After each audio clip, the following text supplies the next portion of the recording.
ನಾನು ಒಂದು ಕ್ಷಣ ಮೈಮರೆತು ಹೇಳಿಬಿಟ್ಟಿದ್ರು ನಿಮ್ಮ ತಂದೆ ತಾಯಿ ಹತ್ರ ನಿಮ್ಮ ಇಂಪ್ರೆಷನ್ನು ಕೆಳಗೆ ಬಿದ್ದಿರೋದು. I mean bad impression create ಆಗಿರೋದು.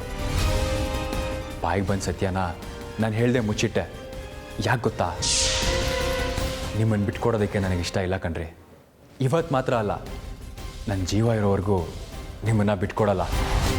ನೀವು ಯಾರ ಮುಂದೆನೂ ತಲೆ ತಗ್ಸಿ ನಿಲ್ಲೋದು ನನಗಿಷ್ಟ ಇಲ್ಲ. ಹೌದು, ನೀವು ತಕ್ಷಕವನಕ್ಕೆ ಹೋಗಿದ್ದು, ನಾನಲ್ಲಿ ನಿಮ್ಮನ್ನು ನೋಡಿದ್ದು, ಇದೆಲ್ಲ ಮನೇಲಿರೋ ದೇವರಾಜ್ ಅವ್ರಿಗೆ ಹೇಗೆ ಗೊತ್ತಾಯ್ತೋ ನನಗೆ ಗೊತ್ತಿಲ್ಲ. ಅವ್ರು ನನ್ನ ಹತ್ರ ಬಂದು ತಕ್ಷಕವನಕ್ಕೆ ಹೋಗಿದ್ರ ಬಗ್ಗೆ ಕೇಳಿದ್ರು. ನಾನು ನೀವು ಬೈದ್ರಿ ಅಂತ ಅಪ್ಸೆಟ್ ಆಗಿದ್ದೆ. ಅದಕ್ಕೆ ಇರೋ ವಿಷಯ ಎಲ್ಲ ಹೇಳಿಬಿಟ್ಟೆ. ಆದರೆ ಅವ್ರು ನನ್ನ ಮೇಲೆ ಒತ್ತಡ ಹಾಕಿದಾಗ ಅನುಮಾನ ಬಂತು, ನಿಮಗೆ ಅವಮಾನ ಮಾಡೋಕ್ಕೆ ಪ್ಲ್ಯಾನ್ ಮಾಡಿದ್ದಾರೆ ಅಂತ. ಅದಕ್ಕೆ ನಿಮ್ಮ ತಂದೆ ಹತ್ರ ನಿಜ ಹೇಳಿದೆ, ಸುಳ್ಳು ಹೇಳಿದೆ. ಯಾಕೆ ಗೊತ್ತಾ? ನನಗೆ ನಿಮ್ಮ ಯೋಗಕ್ಷೇಮ ಮುಖ್ಯ. ಅದಕ್ಕೆ ಹೇಳಿದ್ದು ನೀವು ಮನುಷ್ಯರೆಲ್ಲ ಒಳ್ಳೆಯವರಲ್ಲ ಅಂತ. ರೀ ಅಮೃತ ಅವರೇ, ಮತ್ತೆ ಮತ್ತೆ ಅದನ್ನೇ ಮಾತಾಡ್ತಾ ಇದ್ದೀರಲ್ಲ. ಅಲ್ಲ, ನೀವು ಚೆನ್ನಾಗಿರ್ಬೇಕು ಅಂತ ನಾನು ಇಷ್ಟೆಲ್ಲ ಯೋಚನೆ ಮಾಡ್ತಾ ಇದ್ದೀನಿ. ನಿಮ್ಮನ್ನು ನೋಡಿದ ಮೊದಲನೇ ಹೇಳ್ತಾ ಇದ್ದೀನಿ, ನಾನು ನಿಮ್ಮನ್ನು ಪ್ರೀತಿಸ್ತಾ ಇದ್ದೀನಿ ಅಂತ. ನೀವು ಅದ್ರ ಬಗ್ಗೆ ಒಂದು ನಿಮಿಷನೂ ಯೋಚನೆ ಮಾಡಲಿಲ್ವಲ್ಲ? ಇದು ನಿಮ್ಮದೇ ಸರಿ ಅನಿಸುತ್ತಾ? ಹೌದು, ಆವಾಗಿಂದ ನೀವು ಮನುಷ್ಯರು ಅಂತ ಬಡ್ಕೋತಾ ಇದ್ದೀರಲ್ಲ, ಯಾಕೆ? ನೀವು ಮನುಷ್ಯರಲ್ವಾ? ನೀವೇನು ದೇವಲೋಕದಿಂದ ಇಳಿದಿದ್ದೀರೋ ಅಥವಾ ನಾಗಲೋಕದಿಂದನೋ? ಬಿಡಿ, ನಾನೇನೋ ಸುಮ್ಮನೆ ಹೇಳಿದೆ. ಯಾಕಷ್ಟಾಗಲ್ಲ ಕಂಡುಬಿಡ್ತೀರಾ? ನಿಮ್ಮನ್ನು ನೋಡಿದ್ರೆ ನಾಗಲೋಕದಿಂದ ಬಂದಿರೋ ಥರನೇ ಇದ್ದೀರಾ. ನಿಮ್ಮ ಕಣ್ಣು ನೋಡಿ, ಒಳ್ಳೆ ನಾಗರಹಾವು ಥರ ಇದೆ. ಪ್ರತಿ ಪ್ರೇಮಿಗೂ ತನ್ನ ಹುಡುಗಿ ಕಣ್ಣು ನೋಡಿದ್ರೆ ಪ್ರೀತಿ ಹುಟ್ಟಬೇಕು. ನನಗೆ ನಿಮ್ಮ ಕಣ್ಣು ನೋಡಿದ್ರೆ ಕೆಲವೊಮ್ಮೆ ಭಯ ಆಗುತ್ತೆ. ಕಣ್ಣ ಅದು ಅಲ್ಲ, ಬೆಂಕಿ ಉಂಡೆ. ಯಾವಾಗ ಸುಟ್ಟೋಗ್ತೀನೋ ನನಗೇ ಗೊತ್ತಿಲ್ಲ. ಪ್ಲೀಸ್ ಅಮೃತ ಅವರೇ, ಒಂದೇ ಒಂದು ನಿಮಿಷ ನನ್ನ ಬಗ್ಗೆ ಯೋಚನೆ ಮಾಡಿ ನೋಡಿ.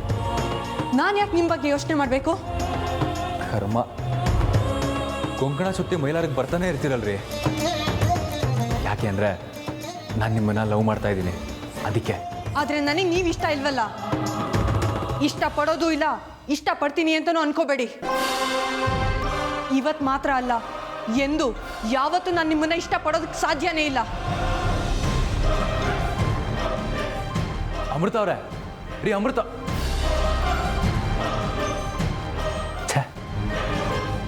ಇವ್ರು ಯಾಕೆ ಈಗ ಹಠ ಮಾಡ್ತಾ ಇದ್ದಾರೆ? ಯಾಕೆ ನಾನು ಲವ್ ಮಾಡೋದಕ್ಕಾಗಲ್ಲ ಅಂತ ಹೇಳ್ತಿದ್ದಾರೆ?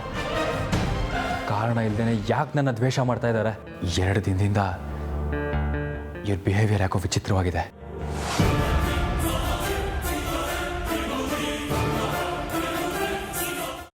ಅದನ್ನೇ ಮನಸ್ಸಿನಲ್ಲಿ ಇಟ್ಕೊಂಡು ಯೋಚನೆ ಮಾಡ್ತಾ ಇದ್ದೀಯಾ? ಮೊದಲು ಅದರಿಂದ ಹೊರಗಡೆ ಬಾ. ನಾನೇನು ಯೋಚನೆ ಮಾಡ್ತಿಲ್ಲ ಅಜ್ಜಿ. ನಿನ್ನ ಚಿಕ್ಕ ಮಗುವಿಂದ ನೋಡ್ತಾ ಇದ್ದೀನಿ.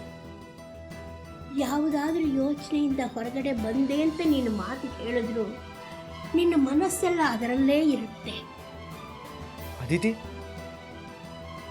ಯಾವುದ್ರ ಬಗ್ಗೆ ಯೋಚನೆ ಮಾಡ್ತಿದ್ಯಾ? ಶ್ರೀಚಕ್ರ ನಮ್ಮ ಕೈವಶವಾದ್ರೆ ಇಡೀ ಜಗತ್ತೇ ನಮ್ಮ ಪಾಳೆ ಪಟ್ಟೆ.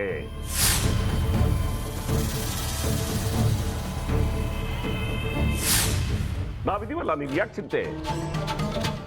ನಮ್ಮ ಆಸೆಗಳೆಲ್ಲ ಪೂರೈಸುತ್ತೆ. ಅದಕ್ಕೆ ನಾನು ಹೇಳಿದ್ದು ನಮ್ಮ ಜೊತೆ ಕೈ ಜೋಡಿಸು ಅಂತ.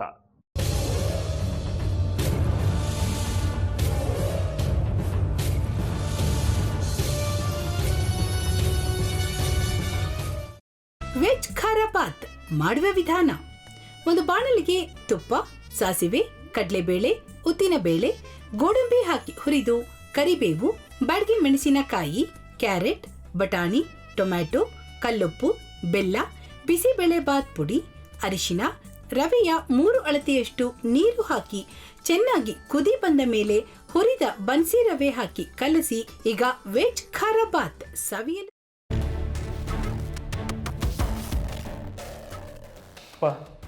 ಇಷ್ಟೋ ತನಕ ಡೆಲಿವರಿ ಆಗಿಲ್ಲ ಅಂದರೆ ಅಕ್ಕಂಗೆ ಏನಾದರೂ ಪ್ರಾಬ್ಲಮ್ ಇರ್ಬೋದಾ? ಆ ಥರ ಏನಾದರೂ ಇದ್ದರೆ ಡಾಕ್ಟ್ರು ಬಂದು ಹೇಳ್ತಿರ್ಲಿಲ್ವ ರವಿ?